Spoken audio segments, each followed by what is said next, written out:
मंदिर मस्जिद के रोज नए विवाद निकालकर कोई नेता बनना चाहता है तो ऐसा नहीं होना चाहिए।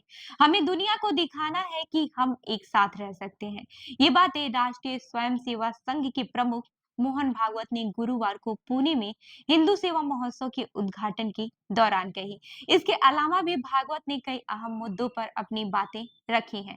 भागवत के भाषण की चर्चा इसलिए भी हो रही है क्योंकि इस वक्त देश में संबल, मथुरा, काशी जैसे कई जगहों की मस्जिदों के प्राचीन समय में मंदिर होने के दावे किए गए हैं।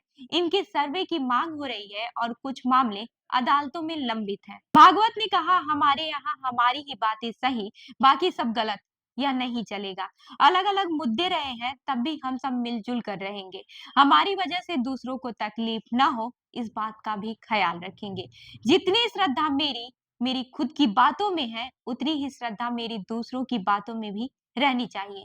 उन्होंने कहा कि हर धर्म और दूसरे के देवी देवताओं यानी कि आराध्य का सम्मान करना चाहिए।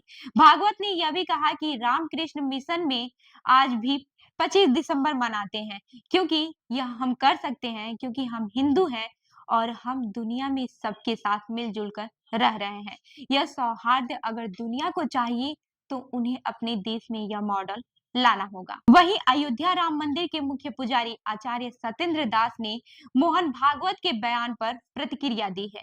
उन्होंने क्या कुछ कहा है, देखिए इस वीडियो में। हाँ जी, मंदिर मस्जिद पर नए विवाद पर आरएसएस प्रमुख मोहन भागवत ने जताई चिंता। राम मंदिर निर्माण के बाद कुछ लोगों को लगता है कि नई जगहों पर इसी तरह के मुद्दे उठाकर वो हिंदुओं के नेता बने रहना चाहते हैं। यह स्वीकार नहीं ना, क्या कहना है? देखिए, अपनी अपनी बात है। वो आरएसएस के हैं, नेता तो ही हैं। उसके बाद में और भी प्रधानमंत्री हैं और जितने भी हैं बहुत नेता हैं। तो जो कार्य हो रहे हैं वह कार्य उनके अनुकूल नहीं है। को मंदिर मस्जिद का विवाद जो होता है वह एक सांप्रदायिक विवाद है और यह विवाद जो है ये तूल पकड़ने जा रहा है, आगे बढ़ रहा है। और इस प्रकार से वो देख रहे हैं कि कुछ लोग नेता बन रहे हैं। तो जो लोग नेता बन रहे हैं उनके ऊपर इनके इस तरह से दृष्टि है श्री मोहन भागवत जी का कि यह विवाद जो है वो नेता बनने के लिए है और कोई इससे कोई लाभ नहीं है। यदि लाभ नहीं है देश के लिए तो ऐसे कार्य को क्यों करते हो? यदि देश के लिए लाभ है तो इससे काम करो। उनके दृष्टि में नेता बनना एकमात्र उद्देश्य है तो ये उचित नहीं है। बल्कि यह विवाद जो होता है, कहीं पर कोई विवाद होता है तो सांप्रदायिक होता है और सांप्रदायिक विवाद जो होता है वो हानिकारक होता है।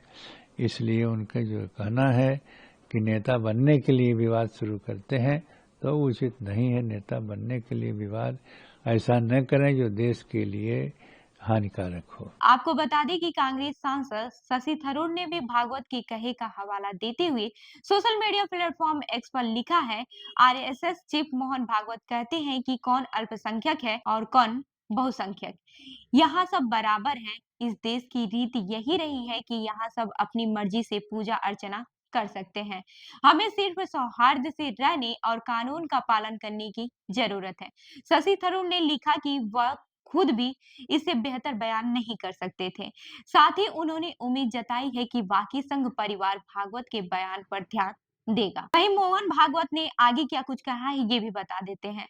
अब श्रद्धा स्थल के आदर की बात आती है तो राम मंदिर होना चाहिए, वो तो बना भी है। वह हिंदुओं की श्रद्धा स्थान है। वह आगे कहते हैं कि ऐसा सोचकर बार बार दुश्मनी के लिए ऐसे ही प्रकरण निकालने से कोई नेता नहीं बन सकता है। ये नहीं होना चाहिए। उन्होंने कहा कि आखिरकार हमें दुनिया को दिखाना है कि हम एक साथ रह सकते हैं।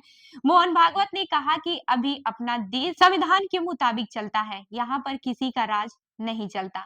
जनता अपना प्रतिनिधि चुनती है, जो चुनकर आएगा वह शासन चलाएगा। शासन जनता का होता है। भागवत ने यह भी कहा कि अब वर्चस्व का जमाना खत्म हो गया है। आपको यह भी बात समझनी चाहिए और यह सब पुरानी लड़ाइयां हैं। इन लड़ाइयों को भूलकर हमें सबको संभालना चाहिए। भारत में सभी को एक साथ रहना चाहिए और यही भारत की संस्कृति रही है। उन्होंने आगे कहा कि लेकिन समय-समय पर इसमें भी अवरोध पैदा किए गए। आखिरी बार औरंगजेब ने यह भी अवरोध पैदा किया था कि उसके बाद फिर एक बार कट्टरवाद का राज्य आया। भागवत ने कहा कि साल 1857 में दिल्ली के बादशाह बहादुर शाह जफर ने जब गौ हत्या बंद का आदेश निकाला और दावा किया कि उस वक्त के मौलवी और एक संत के प्रयासों के बाद तय हुआ था कि राम मंदिर हिंदुओं को देंगे। संघ प्रमुख ने कहा कि आजाद भारत में हम सबको रहना है, ऐसा सबने कहा, तो फिर अब यह अलग-अलग बातें क्यों हो रही है? यहाँ वर्चस्व की भाषा क्यों होती है? कौन अल्पसंख्यक और कौन बहुसंख्यक? यह एक जैसे ही हैं। इस देश की परंपरा ही ऐसी है, बस आपस में अच्छे से रहो, नियम कानून मानकर चलते रहो। इसलिए इस वर्चस्व कट्टरवाद को भूलकर हम सबको भारत की समावेशी संस्कृति के तहत एकजुट हो जाना चाहिए। जो डराते हैं उनको डर लगे, इतना सशक्त हो जाओ पर किसी को डराओ मत। तो इस खबर पर क्या है आपकी राय, हमें जरूर बताएं। मैं हूं रूबी आपके साथ और आप देख रहे हैं जनदर्पण न्यूज। धन्यवाद।